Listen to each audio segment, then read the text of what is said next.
Does this guy even really need an intro? Not really. I mean, we can do super serious like Zack Snyder tried to be, or we can go full campy like, look, up in the sky, it's a bird, it's a plane. No, it's some guy wearing red and blue tights. What a weirdo. The same could be said for Spider-Man. It could be, yeah. It could be. Alright, welcome everyone to the final podcast for Superhero Summer, and it is the original Superman 1979, I believe. So this is its 40th year, same year as Alien. 78.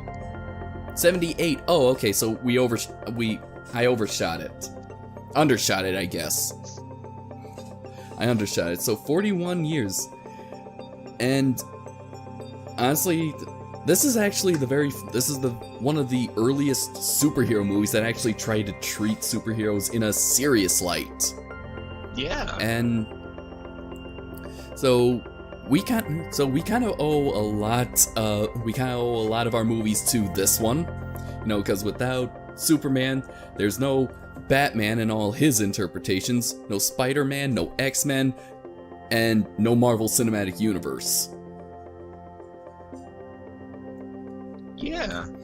I mean, this basically helped establish the superhero genre in film. Mm-hmm. Now, granted, there have been interpretations of Superman and other superheroes in the past in live-action media. Those were kind of more like TV serials, like a short series of episodes. Not Siri. Oh, that's Siri. Gonna have to teach Siri the difference between her name and that other word that I said I don't want her to activate again.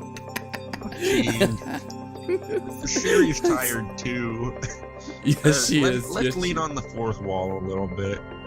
Yeah. It's late as we're recording this. And so don't expect an eloquent speech from either of us, especially me.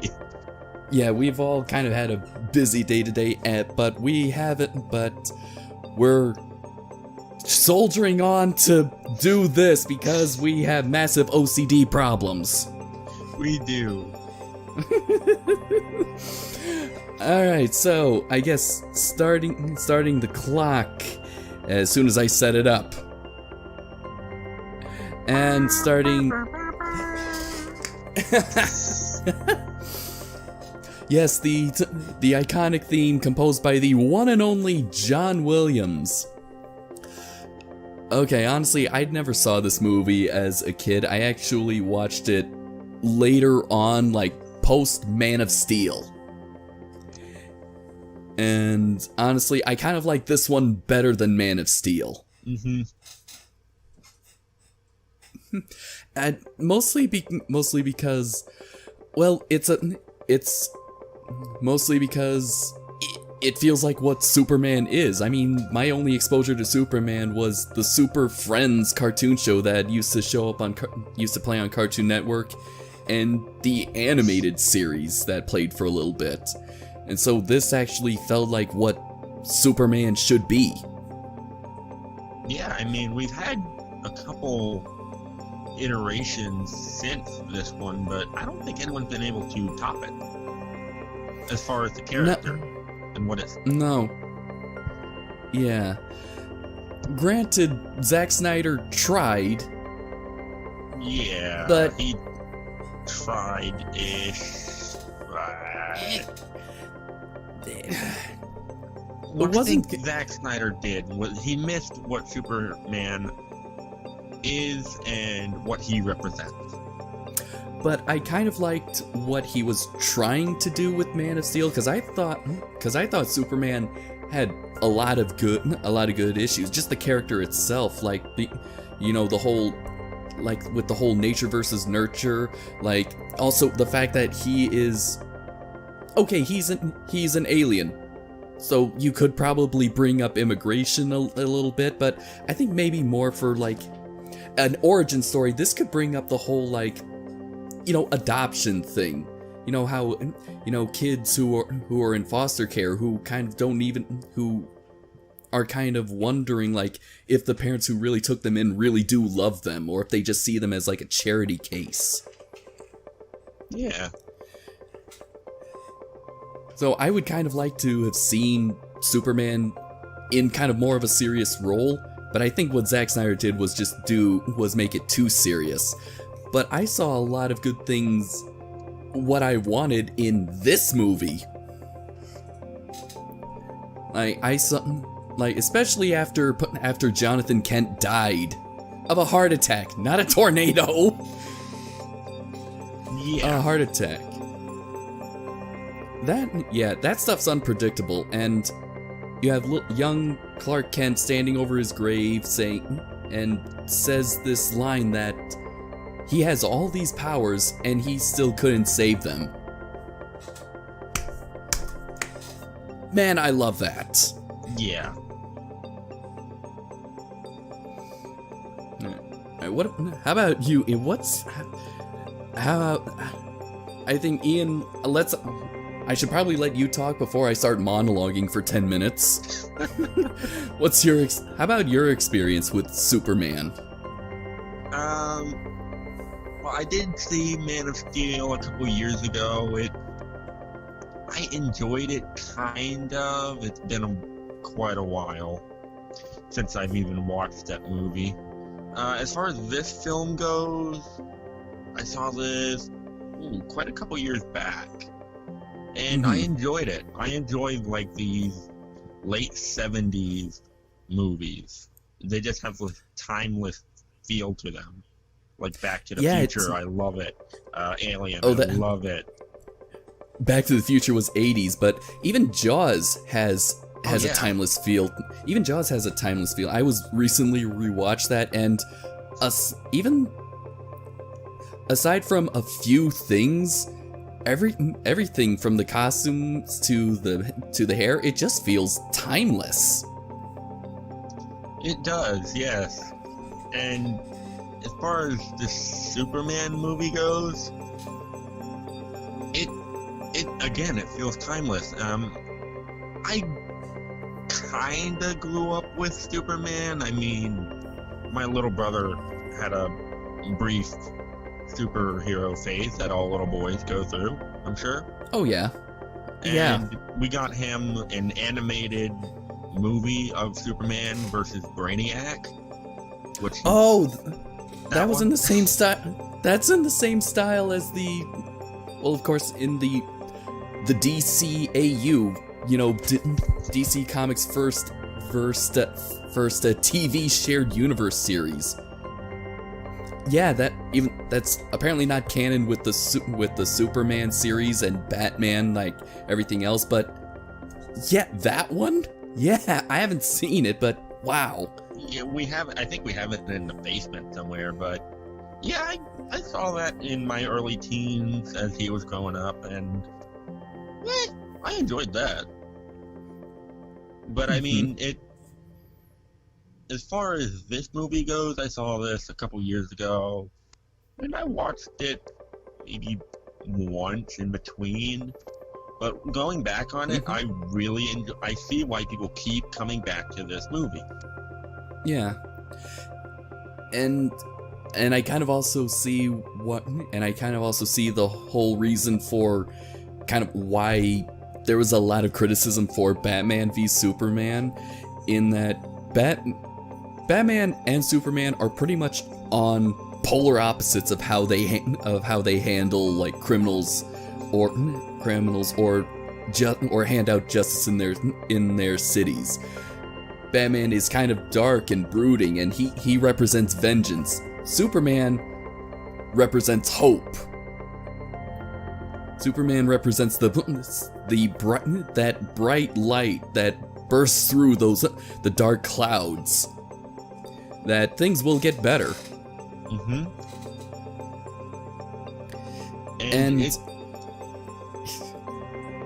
Okay, I can't hold this back anymore. My favorite part is when he's flying around after the helicopter scene, helping everybody out. That is my favorite part in this entire freaking movie. And it's built up pretty well. You kind of see Clark Kent, being all clumsy and all shy and nerdy. Okay, I tried to avoid that word. John, but I prefer the term intellectual badass. Okay, Clark Kent, that persona is an intellectual badass. Well, he's not nerdy. He's a nice guy. Let's be honest. He's a very nice person. He tries his best to help out. Mm-hmm. And I don't mean nerdy in a derogatory term. It's just more just as a descriptive term. Yeah. Okay. He's just one of those guys that you're like, oh, he's trying. He tries to help. Yeah. His heart's in the right place. He's like one of those guys that, say you've been at the company for a little while, you kind of take pity on him for his clumsiness, but you know his heart's in the right place. And you think you can be good friends with the guy. Yeah. And then before we even see Superman, we hear that iconic theme. Yeah. And it just so it's telling us that yes, he's coming. And then when the horns come in with the bum ba bum ba ba ba ba bum, and he's there in all of his primary color glory. Although I love that classic scene of him changing in the phone booth. They basically took that and just said, no, we're not doing that. Because he ran up to a phone booth, but it was one of those crappy little ones that just a payphone. That's all it was. It wasn't a booth. Oh. Yeah, isn't there a scene where he actually goes through a revolving door? Yeah, that's when he changes. That's the one. And then, of course, there's that African-American man going, woo! Little kind of racist, but not in a bad way. It's like that. It's the 70s. Yeah, it's like, yeah, I like that guy.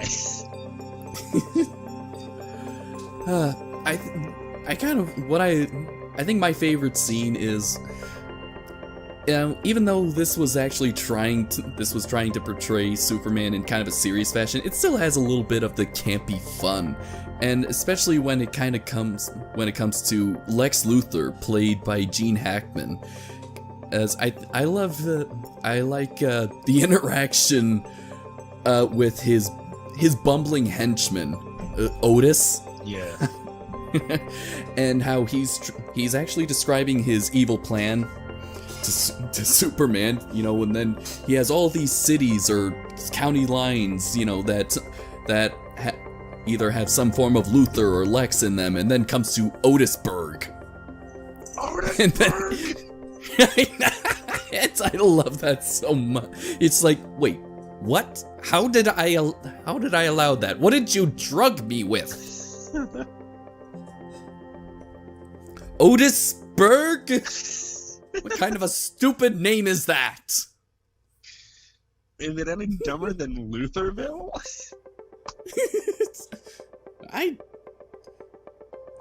I don't know. I guess Otisburg actually sounds like something that would be in Nebraska. Yeah, and this is coming from a guy who lives in a state where we have a town called Intercourse. And next to Intercourse, there's like a few miles away from Intercourse, there's a town called Climax. Your state is now officially the Thailand of the United States. It's not just my state. There's quite a few intercourses throughout America. I broke John. I did it. I'm taking over American Pictures. One joke at a time. I'm sorry. Just you saying there's quite a few intercourses in the country. Oh, there is more than a few. Oh my. Jeez. But yeah, Otisburg, while a campy name, I just look at that like, okay, that's just a poorly named, not badly named. I can name quite a few O's. Mm-hmm. Yeah, that don't have to deal with intercourse.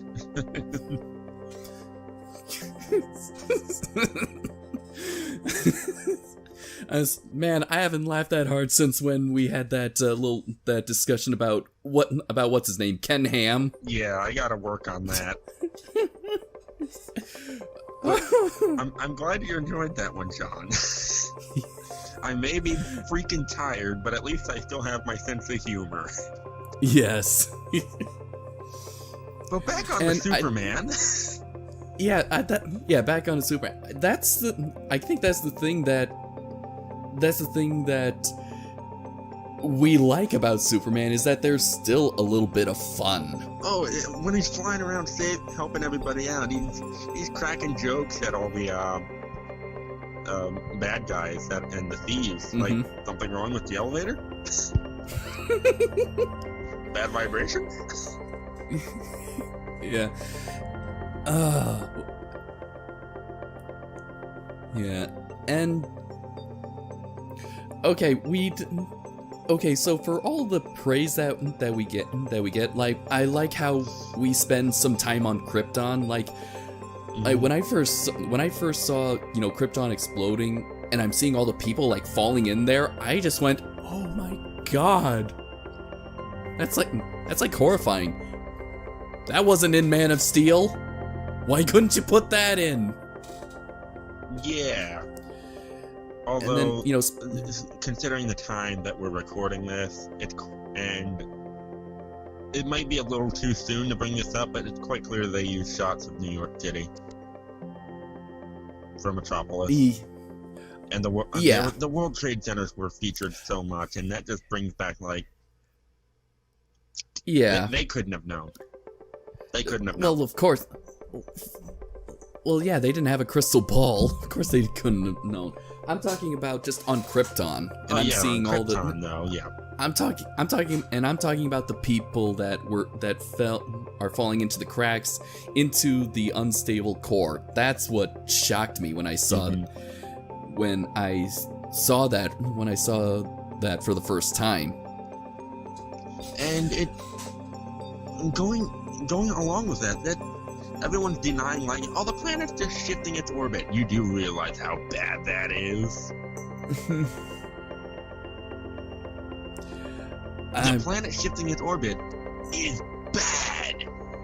I mean, Earth does it a tiny bit, but it does it every year. It just shifts a little closer to the sun, and then it moves back. And we can't really feel it. No, it's such a minuscule amount. It's close to negligible. But okay.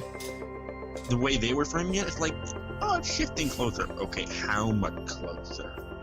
You do realize that too much close and too sudden, you're dead. And going along with everyone's denying, like, what Kal-El claims, are facts, and we just look at our political climate today.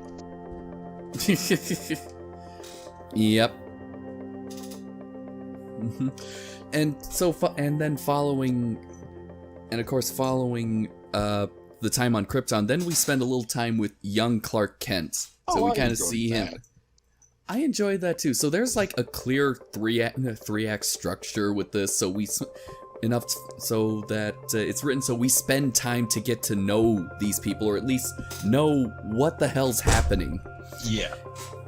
And before we get to why we're here, why we the audience are here to see this movie.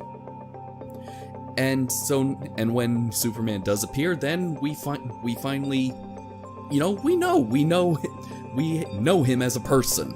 Yeah, we know who he is, what he stands for, in the context of the movie, granted. Mm-hmm. And then, now for all its praise, then we gotta get to one of the most, Jor-El, the infamous... not Kal-El. I'm an idiot. Jor-El.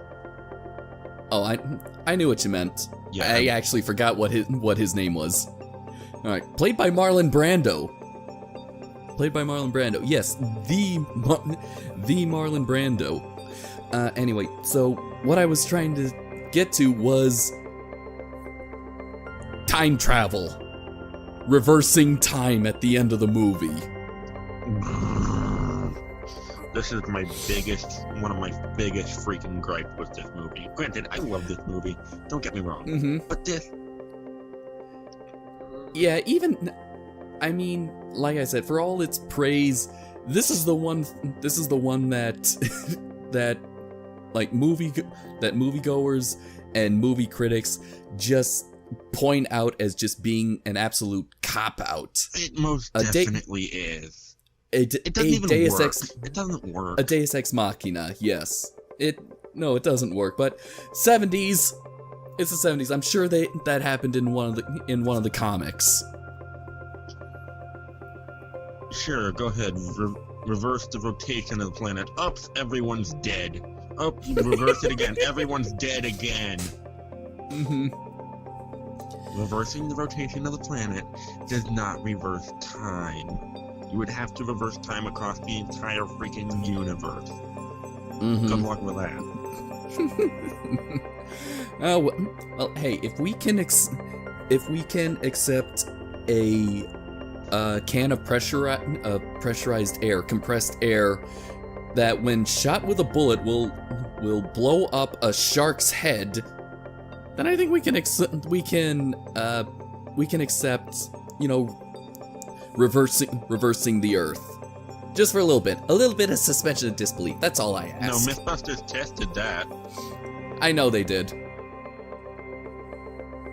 But at least, it just takes off like a rocket. Yeah, so the shark would just get ripped in half, or its head would get ripped off. Mm-hmm. But I can accept that, but I can't accept reversing the rotation of the planet. Mm-hmm.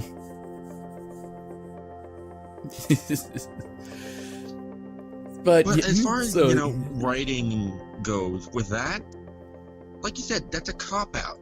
If someone's dead, they stay dead. And then you show them, dealing with that. I mean, going to How to Train Your Dragon, Hiccup didn't reverse time to save his father.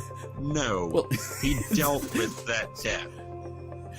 Okay, that's kind of an unfair comparison because Hiccup is a human, not an alien from another planet who becomes superhuman because of Earth's yellow sun.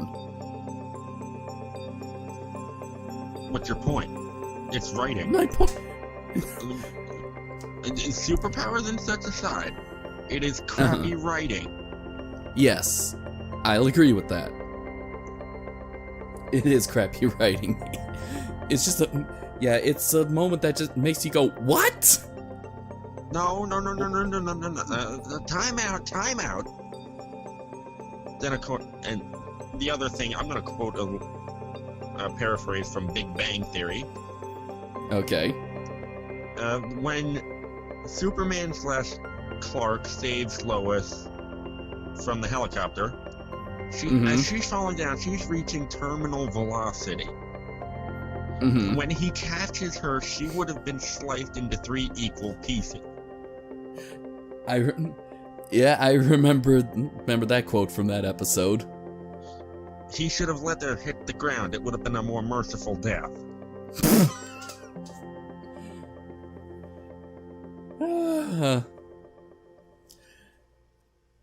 What gripes about science aside, and one section of crappy writing that I can pull out, it's overall a very good movie. This is a very good movie because it takes time, because it focuses on, you know, on at least Clark trying to figure out who he is for, you know, for the beginning part, and also it tells it linearly. No flashbacks or out of order memento style of editing whatsoever. Cough, cough, Man of Steel. Yeah. Okay, I might have to rewatch that again because I'm probably misremembering it very unfairly. Although there's one thing that I do have a gripe about with that movie, and that is so much shaky and zoom shots. I hate those. Yeah. But that'll be for another time. Okay. Honestly, I don't have much to go with. This is a very simple movie. The main plot doesn't really happen until Superman makes his official, and quote unquote official, appearance in Metropolis. You know, with Lex Luthor and all of that, and the 2 nuclear warheads, that thing. The rest is just pretty simple and basic. It starts out just like your standard story. And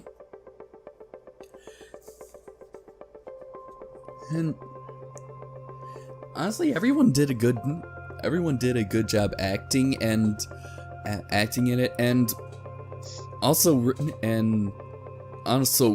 Donner, who's the director of this movie, has kind of like established himself as, I guess, the first coming of Joss Whedon. He's like the 70s version of Joss Whedon, whereas Joss Whedon is kind of like the second coming of Richard Donner, just the superhero guru kind of thing. Because Richard Donner was still helping produce superhero movies. He helped with X-Men and all the other movies. He's kind of also the reason why Superman Returns exists, as much as we all like to pretend that doesn't.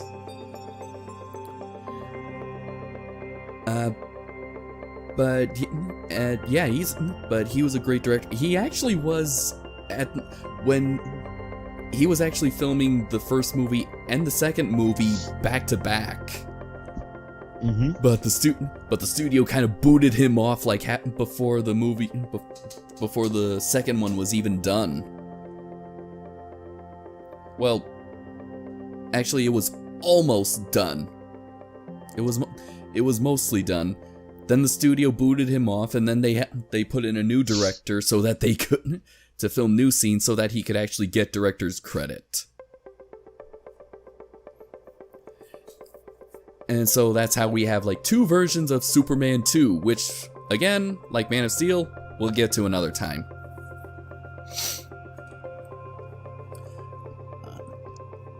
Honestly, we kind of had a feeling right at the beginning that this was going to be a pretty short one. Yeah. I'm just looking over the actors in it. Yeah, and you know what? We haven't even gone to IMDb. I haven't gone on to IMDb to list all the parts of the trivia. Marlon Brando, Let's see. Gene Hackman, Christopher Reeve. May he rest in peace. I believe he passed. He passed away, like, I think almost a decade ago, and yeah, he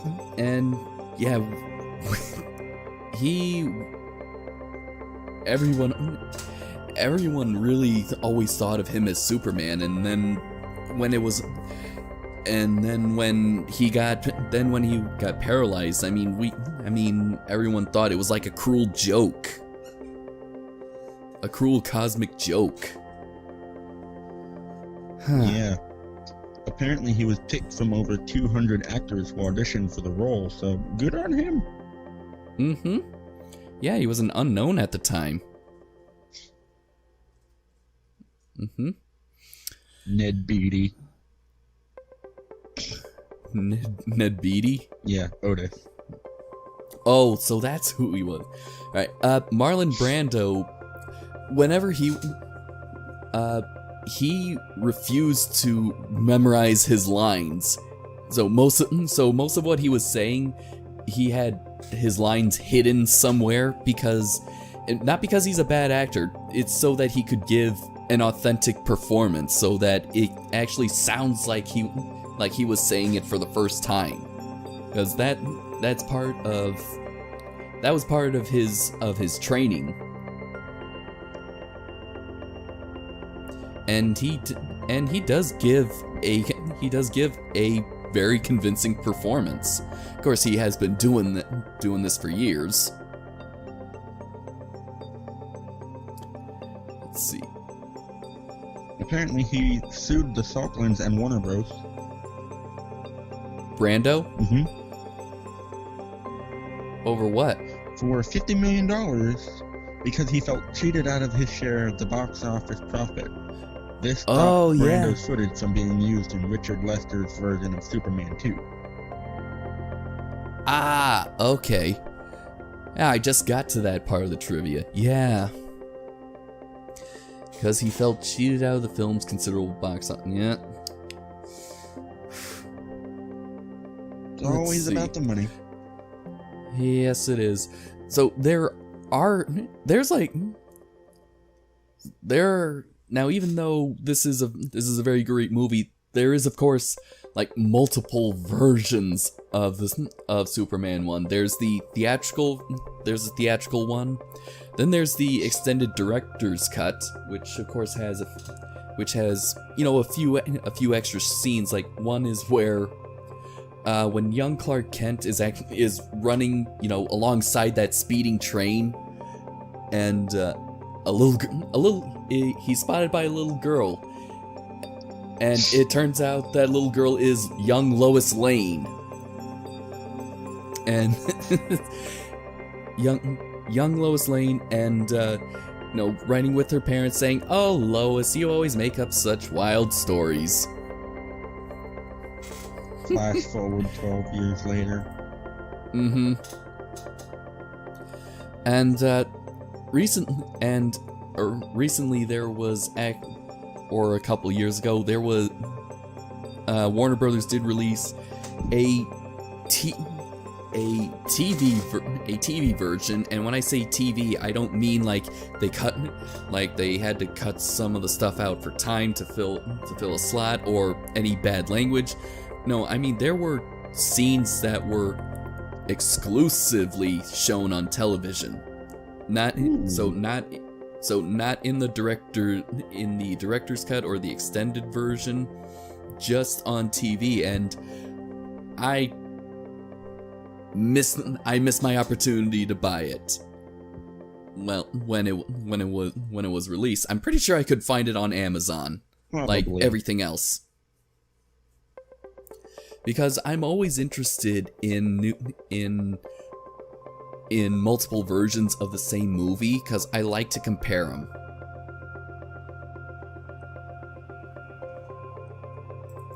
Let's see. Find Jackie Cooper as Perry White. He doesn't do too much. He just not as good as J. Jonah Jameson. Yeah, it's J.K. Simmons. Can you just imagine Perry White acting like J. Jonah Jameson? No. Well, kind of, but it doesn't work. Or like J.K. or just like as J.K. Simmons being Perry White, like, and play it like J. Jonah Jameson. I prefer that, yes. Okay, that's what I meant. Vendetta against Superman.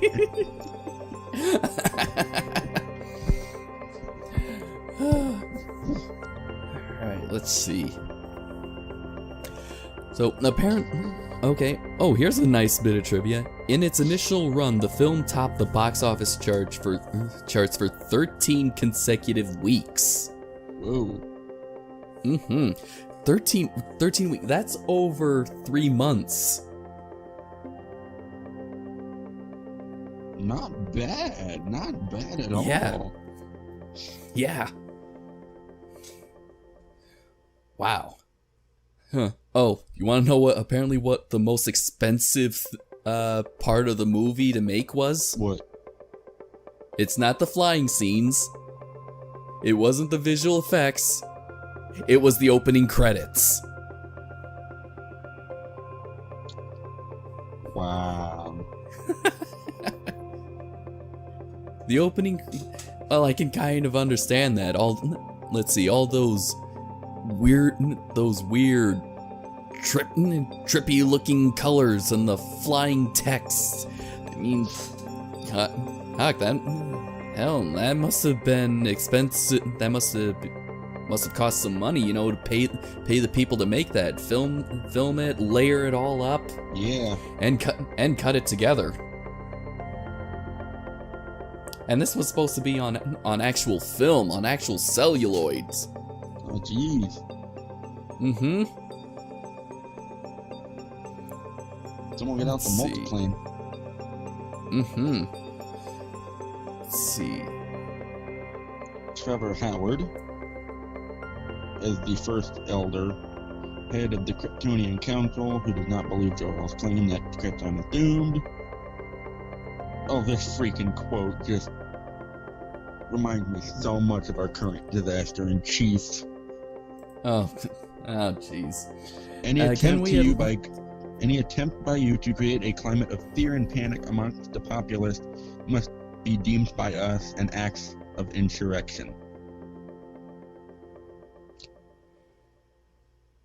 I see so many freaking parallels. Well, yeah, sometimes life imitates art, and art imitates life. Let's not forget about Terrence Howard as General Zod.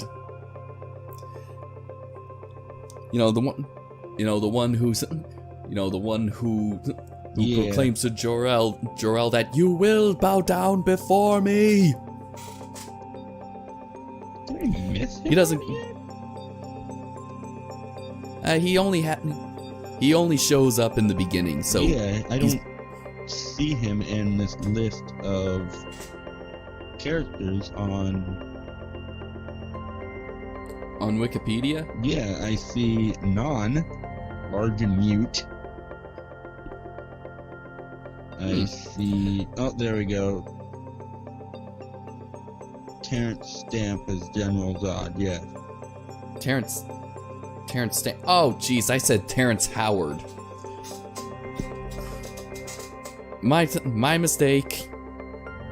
Hey, it's late. Yeah, Terrence Stamp. Otherwise known as the butler from the Haunted Mansion.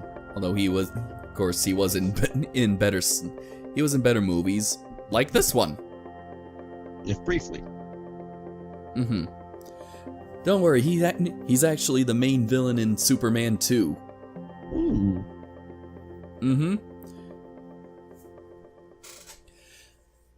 And let's see. Alright, so I actually do have Superman playing in the background because, well, I just like to keep my eyes busy. And it's actually coming up to the scene with the mugger in the alley of Metropolis in broad daylight. So So, hey, cliche, but not at the same time. And and I just remembered how this scene was actually, I'm pretty sure, the inspiration for the alley scene in Wonder Woman. Only just a gender reverse version of it. I have yet to see Wonder Woman. I should watch that at some point. It's good. I think it was the DC Universe's only good pre-Justice League movie. Because apparently things after Justice League, like Shazam and Aquaman, are pretty good, even though I haven't seen them.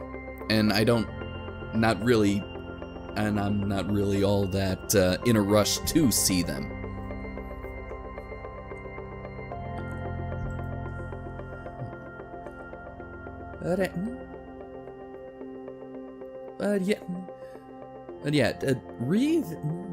Reeve is really such a good actor.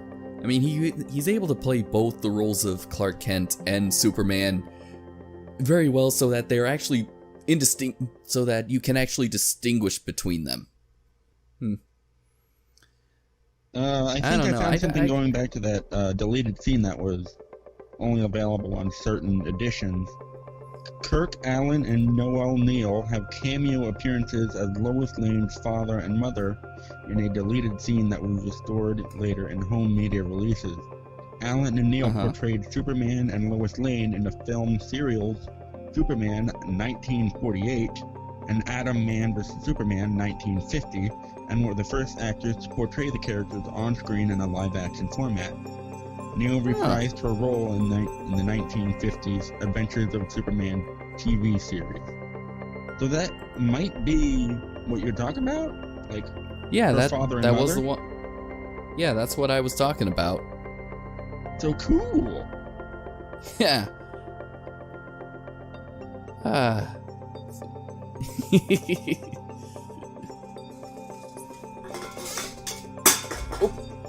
Oopsies.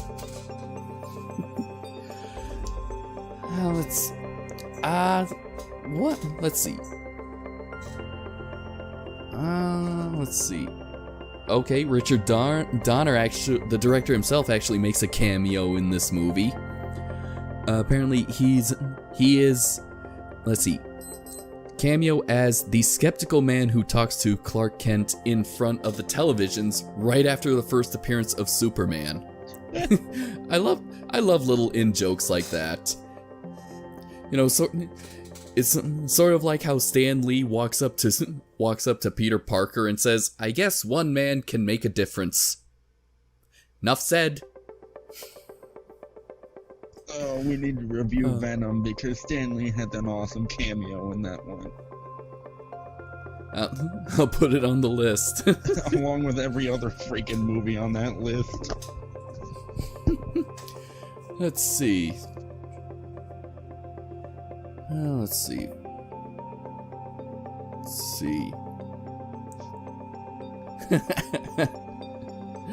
Let's see. Apparently, Gene Hackman was initially reluctant to take the part of Lex Luthor, as he felt it would have damaged his reputation as a serious actor.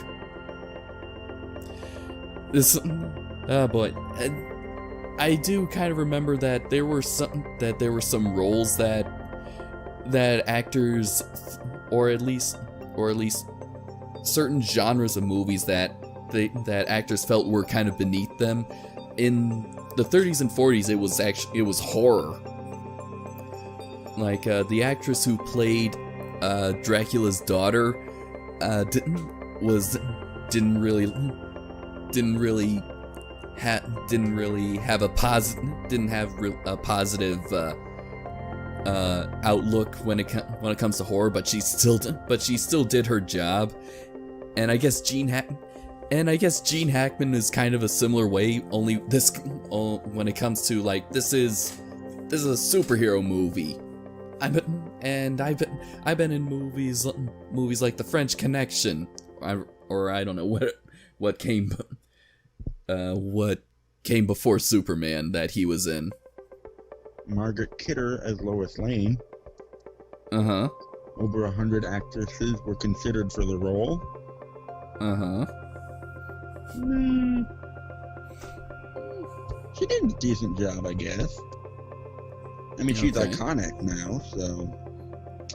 Uh-huh. Decent. Alright, so on Krypton, everything is like so very futuristic or very glowy. Even the robes that they wear. Now, what I found on IMDb is that apparently for this clothing, the wardrobe department spent weeks sewing tiny glass balls onto each actor's apparel. And apparently, if this material was accidentally touched, the oils from the hands would interfere with the lighting effect, leaving a dull patch on the costume. So you could not touch this thing. I think this was actually different from the material that was used to make the lightsabers light up in the original Star Wars movie. You mean with the spinning mirrors and such? Yeah, it's a similar concept, but apparently there probably was enough money in the budget to actually just buy that material. Oh my god. What? Okay, so apparently Peter Boyle, Raymond's dad, who also played the monster in Young Frankenstein, he auditioned for the part of Otis. Oh my god. Let's see.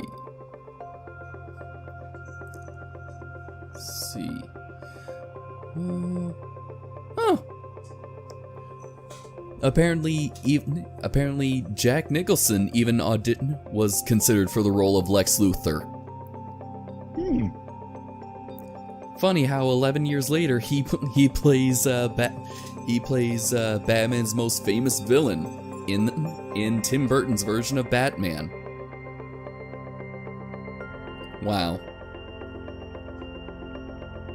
Huh?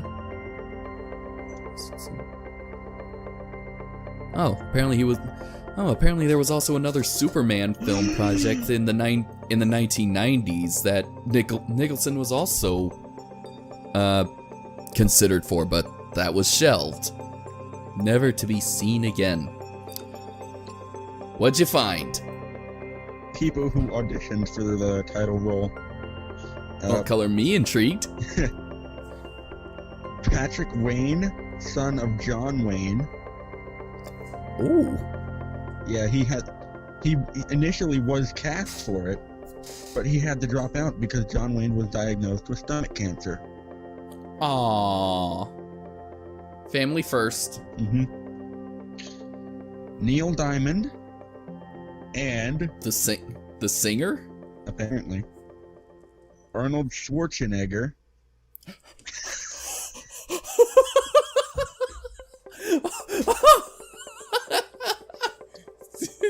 They were lobbied hard for the role, but were ignored. Oh my god, oh my god, can you think of... I can't even think of the one-liners that Schwarzenegger would have coined as Superman. Oh my gosh, I want to... Someone remake this movie, but with Schwarzenegger, when he's not being governor of California. No, you don't... They don't even really need to remake the movie with him. They could pretty much just superimpose his 1978 face onto Christopher Reeve. Yes. Make it deep fake. Oh my god! Let's see. Someone do that. Oh, that'd be so freaking hilarious. Hey, something wrong with the elevator? Oh my god. Oh my god, he probably wouldn't even be the same thing. He'd probably go, should I take the stairs? Oh my gosh. Someone make a meme of this. Meme this. All right, I'm gonna make a hashtag for it right now. Hashtag Super Schwarzenegger. Super Schwarzenegger. I can't believe it.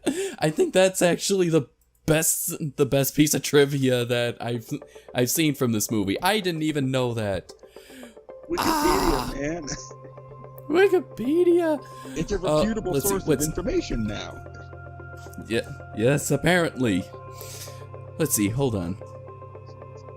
Well, let's keep the whole Superman Schwarzenegger connection gravy train rolling, because I found something else. All right, so Christopher Reeve attended a Special Olympics fundraiser held at Arnold Schwarzenegger's house for the film's premiere in 1978. Reeve was offered but turned down 2 roles that went to Schwarzenegger: The Running Man and Total Recall in 1990, which I think we were going to review at some point. We can let's oh my god. We'll put that on the wall as well. What on the wall? Total Recall. We'll put that on the wall as well. Oh yeah. I think we were planning on reviewing that at some point. Yeah, along with everything else. Yeah. Let's see. Who else? James Caan. Oh yeah, James Caan. James Brolin, Lyle Waggoner, Christopher Walken, Nick Nolte. Oh wait, All right. So Christopher Walken, what was he offered? Superman. Which role was he offered? He was approached. Oh my God, Christopher Walken. He goes, "It's elevator not working. Should use more cowbell." Oh my God. Nick Nolte. John Voight. Mm-hmm. Perry Holy King. crap. Christopherson. Oh, Chris Christopherson. Muhammad Ali. What? Muhammad Ali, float like a butterfly, sting like a bee, was also offered the role of was also considered for Superman. I don't even care. That would be freaking awesome. Yes. Better than Charles Bronson, whoever that guy is. You ever see Death Wish? No. Neither have I, but that's the movie he's in. Okay. Let's see, Jeff Bridges, John Voight, and Elton John? Elton John was considered for Clark. Okay, I can see him mastering the the Clark Kent persona, but Superman? I don't know. Let's see. Robert Redford, he was the main villain in Captain America: Winter Soldier. No? Not ringing any bells? Not really. Okay. Well, let's see. Dustin Hoffman, Burt Reynolds, and Al Pacino, and Sam Elliott. These were great actors that apparently were at the height of their career. I can kind of understand Al Pacino. Wow. It's the 70s, man. Those were the high in demand actors. What happened? Oh, wow. Guess who Ilya wanted to direct? Steven Spielberg? Yes. Yes, I think I breezed past that.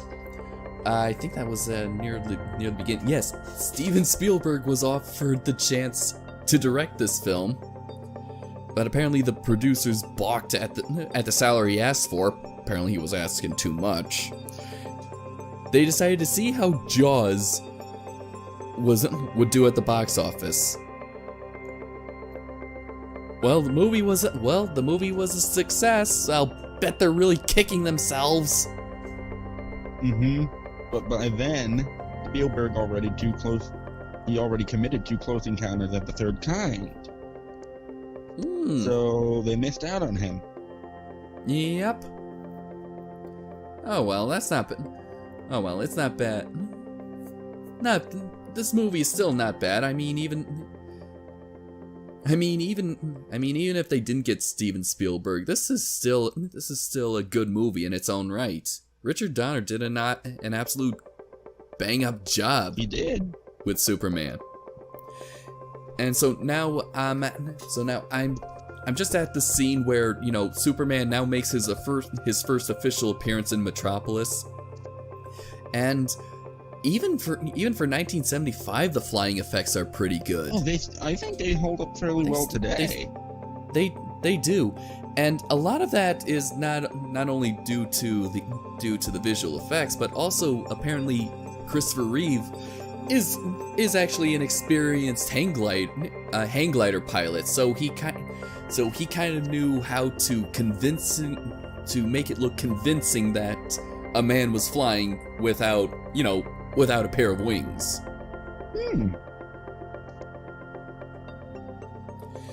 And I just saw the scene, you know, where camera's just following him, and you see the whole world just like spin around as he's kind of like doing like loop-de-loops and 360s, and oh my, the way he turns his body, or how he pivots and banks, is just so very convincing.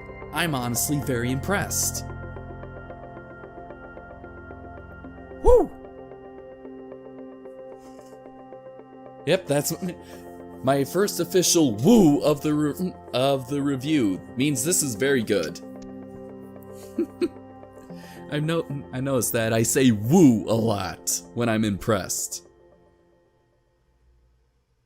This is weird. What? In early 1975, Brando signed on as Jor-El with a salary of $3.7 million and 11.75% of the box office gross profit, totaling $19 million. He horrified Salkind by proposing in their first meeting that Jor-El appear as a green suitcase or a bagel with Brando's voice. But Donner used flattery to persuade the actor to portray Jor-El himself. Is bagel a term I don't know about? Is it not the food? Did you say bagel? Bagel.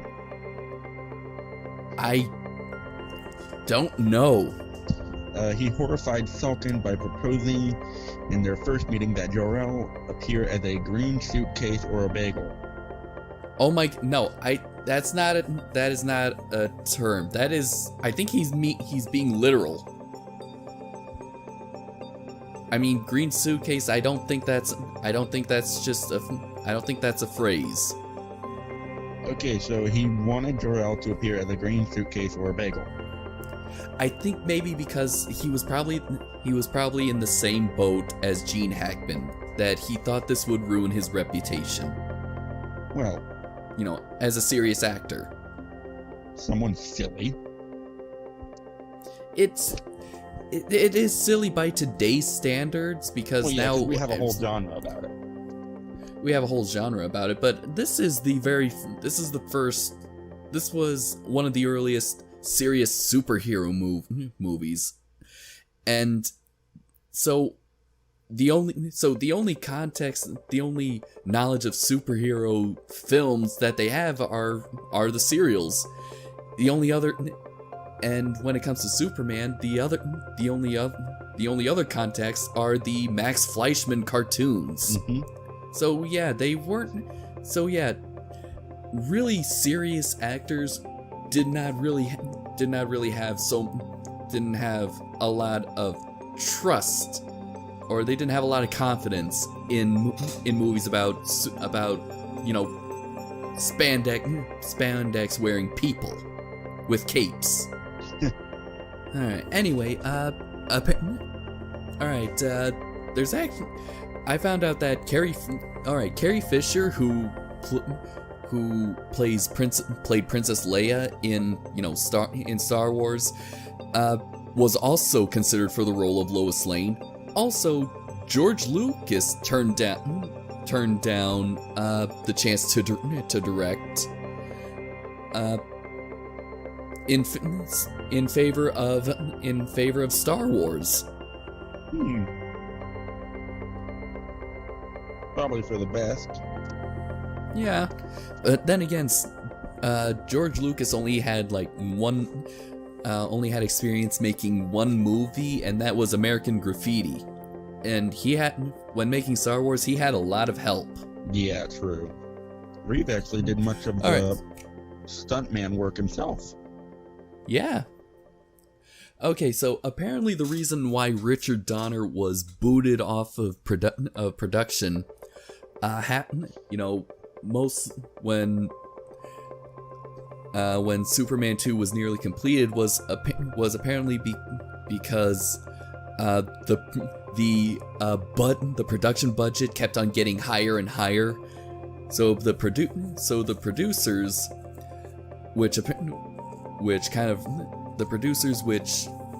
there was a lot of tension between them as that kind of escalated. That's got to be what resulted in them pretty much firing Richard Donner so that they could bring in Richard Lester. Let's see, because here as it says in IMDb, that Donner had tensions with the Salkins and Pierre Spengler concerning the escalating production budget and the shooting schedule, because that too was increasing. Creative consultant Tom Mankiewicz reflected Donner never got a budget or a schedule. He was constantly told he was way over schedule and budget. At one point he said, "Why don't you just schedule the film for the next 2 days and then I'll be 9 months over?" Richard Lester, who would go on to be the director for Superman 2, was then brought in as a temporary co-producer to mediate the relationship between Donner and the Salkins, who by now were refusing to talk to each other. Oh boy. With this relationship with Spengler, Donner remarked, "At one time, if I'd seen him, I would have killed him." Lester was offered producing credit, but refused going uncredited for his work. So yeah, even though this was a great movie, and a very financially successful movie, like a lot of these movies, there were problems in production, and this was mostly centered around the director and the producers. Despite all right, so we didn't really do much with this. We praised this movie as it should. This is it's a great movie, a sort of solid plot, but a very well established story, and so much so that apparently in 2017 this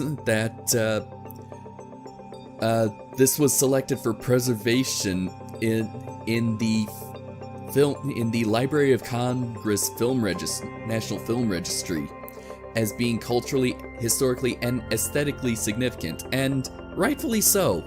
Mm-hmm. And even though it's made in the 70s, like you said, Ian, it still feels pretty timeless. Much like Jaws, and even the very first Spider-Man film, it can be viewed at any time period and still feel like it was in the present. I give this 8 out of 10 stars. And I have to say the same. Yeah, it's fairly solid, very good story. A couple things we can take note on that shouldn't be in there as far as writing and that goes, but overall very good, and again, timeless. Mm-hmm. And keeping in frame with my audience, yeah, Jurassic Park is also in that Congress Film Registry. Yes. Along with Disney's Cinderella. As well as Snow White and the Seven Dwarfs. Well, that's obviously going to be in there. Mm-hmm. But overall, if you're thinking about watching a Superman movie, watch this one.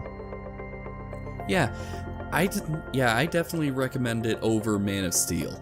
You can now get a basic idea of both Superman and Clark Kent, as well as, you know, have that superhero, but also, see a superhero being treated very seriously, but also not be afraid to have a little fun. Oh, most definitely. So yeah, and with that we conclude Superhero Summer. And be sure to join us. I know. We're sorry. It was kind of busy for us, but hey, at least we completed this before fall. I'm cutting it really freaking close. Mm-hmm. Be sure to join us for October, where I don't think we'll be doing a month-long series review, because the only other options would be either Friday the 13th, Halloween, or Nightmare on Elm Street, and those are already more than 6. Yeah. Hard to believe we've been doing this for a year, John. Yeah. Almost a year. Over a year, yeah. We will do one movie. What that is, we don't know yet. Yeah, we'll have to talk about it. Back to the Future, Venom, what else? Total Recall, Jaws. Oh, but next month is October. What's a scary movie we could do? Well, I remember one of my fans who went by Astrid Hofferson.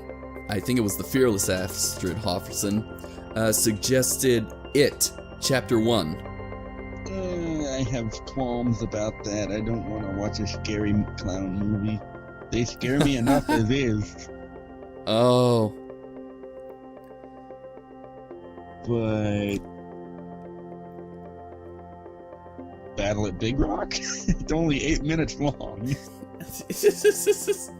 For October? Yeah, why not?